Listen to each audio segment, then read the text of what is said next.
Hello, Isabel Heitch. My speech is on tsunamis. Okay. A tsunami is a wave train or multiple waves generated in a body of water by an impulsive disturbance that vertically displaces the water column.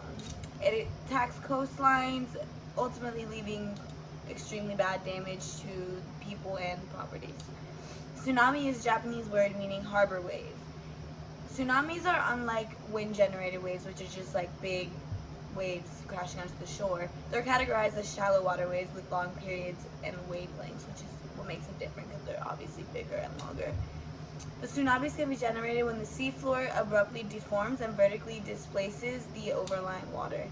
For example, when an earthquake occurs beneath the sea, the water becomes displaced. Waveforms, which is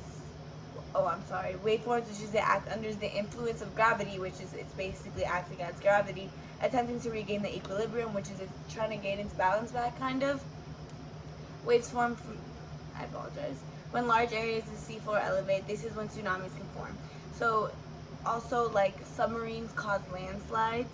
They can also disturb the overlying water column as sediment and rock are kind of like dumped out and poured all over the seafloor, so that also causes a tsunami. And a volcano is kind of similar to that, so I'm not even going to explain it because it's pretty closely related.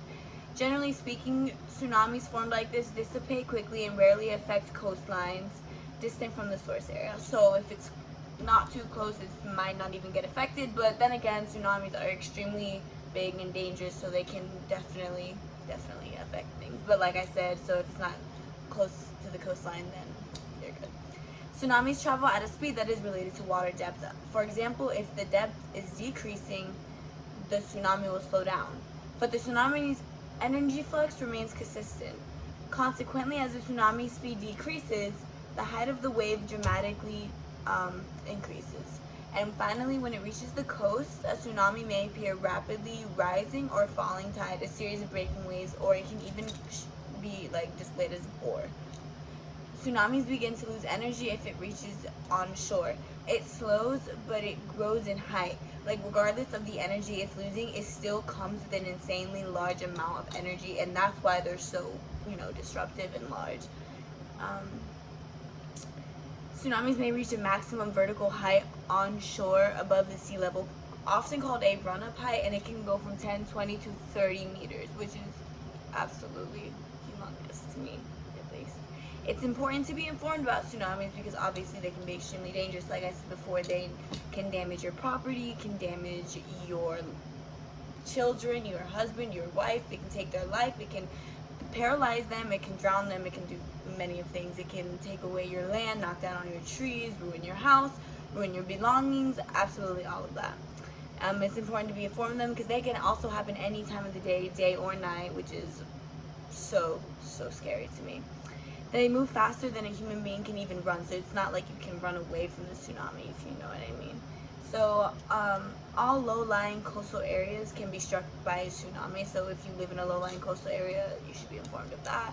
They can even travel up rivers and streams that lead to oceans. So if you maybe live in a town that's close to a river that down like yonder goes and reaches to the ocean, you should be aware of that because it's extremely dangerous.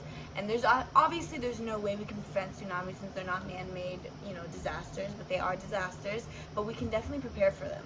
So you should just always know tsunami and flooding history of your town, where you live, where you work, where you go to school, where your children go to school, where you should just be informed of that, and you should also know about the shelters nearby, so if there ever was an emergency, God forbid, that you could go there. You should always have a family emergency plan, or if you don't know too much family, an emergency plan with people you trust.